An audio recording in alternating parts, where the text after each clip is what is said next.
Red Alert.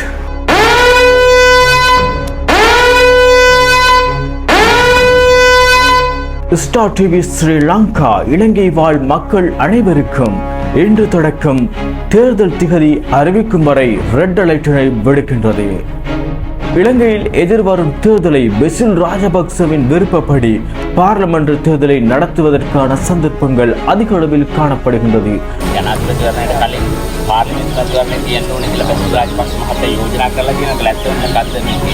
අපි ඕනම මැතිවරණයකට අපි සූදානම්. ඔය හොඳම වැඩේ තමයි බැසිල් මහත්තයා යෝජනා කරලා තියෙන්නේ මුලින් පාර්ලිමේන්තු මැතිවරණය කියලා ඊට පස්සේ ජනාධිපතිවරයාත් යනවා. காரணம் இன்னும் சில மாதங்களில் ஏதாவது ஒரு தேர்தலை நடத்த வேண்டும்.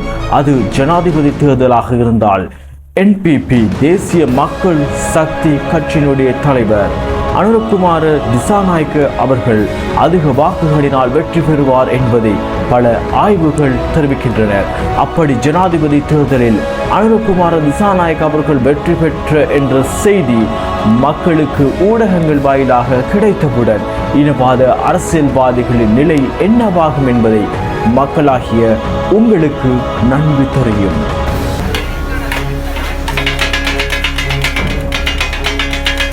ஆகையால் பார்லமெண்ட் தேர்தலை நடத்தினால் பல கட்சிகள் பல வேட்பாளர்கள் என்று மக்களின் வாக்குகள் சிதைந்துவிடும்.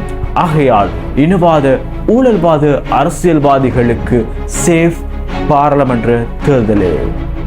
நாட்டில் பல பிரச்சனைகள் இருக்க தற்பொழுது சில தினங்களாக பார்லமெண்ட் உறுப்பினர்கள் சிங்கள பார்லமெண்ட் உறுப்பினர்கள் மற்றும் முஸ்லிம் பார்லமெண்ட் உறுப்பினர்களும் திடீரென மீண்டும் டாக்டர் சாஃபி மற்றும் கோவிட்டால் எரிக்கப்பட்ட ஜனாசாக்கு ஞானசார தேர்தல்கள் தொடர்பாகவும் பல விவாதங்கள் தற்பொழுது பார்லமெண்டத்திலே இவ்வாறான சில பார்லமெண்ட் உறுப்பினர்கள் உரையாடி கொண்டிருப்பதை எல்லா வளமும் மிக்க இலங்கை போன்ற தேசம் வளராமல் இருக்கிறது என்றால் இந்த அத்துரலிய ரத்னதேரர் போன்ற இனவாதிகளை தவிர வேறு எவரும் காரணம் இல்லை. அத்துரலிய ரத்னதேரருடைய பேச்சு மிக மோசமான பேச்சு, உண்மையான கண்டனத்தை அவருடைய அத்தனை பேச்சும் உலமா சபையை வம்புக்கு இழுக்கிறார் இல்லையா? இந்த பிறகு ஞானசார தேரர் என்ற ஒருவரை கோட்டாபே ஆட்சி காலத்திலே பார்வையிட்டு வந்த ரவ்வைக்கும் அவருடைய ஒரு புகைப்படமும் கிடைக்கின்றது. அந்த பயிற்சி முகாமிலே குறிப்பாக ரில்வான் என்பவர் අදටත් මේ රටේ අවුරුදු 12ට අඩු මුස්ලිම් දැරියෝ දෙමව්පියන්ගේ කැමැත්ත මත විවාහ වෙනවා.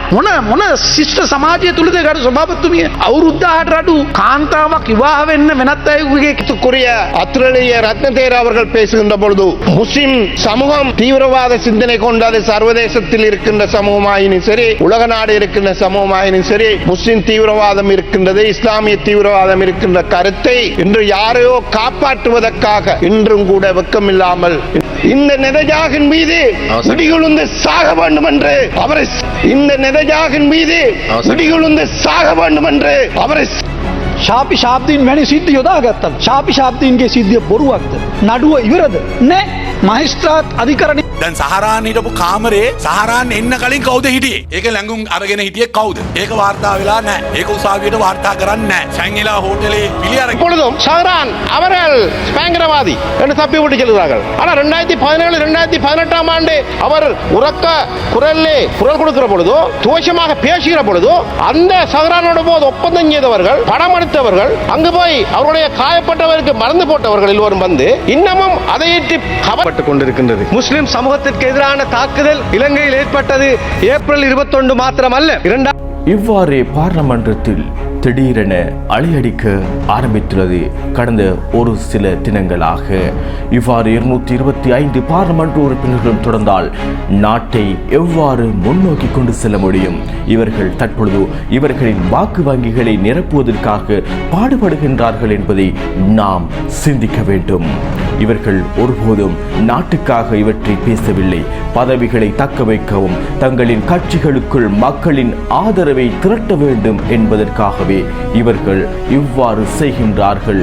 இவ்வாறு செய்கின்றதை பார்த்தால் எதிர்வரக்கூடிய தேர்தல் பார்லமெண்ட் தேர்தல் ஒன்றுக்கு இவர்கள் தயாராகி வருகின்றார்கள் என்பதை யூகிக்க முடிகின்றது என்பதை நாம் புரிந்து கொள்ள வேண்டும். ஆகையால் இந்த நடிப்புக்குள் இலங்கை மக்கள் சிக்கிக்கொள்ள வேண்டாம் என star TV Sri Lanka YouTube channel red அலர்ட்டினை தேர்தல் முடியும் வரை விடுக்கின்றது.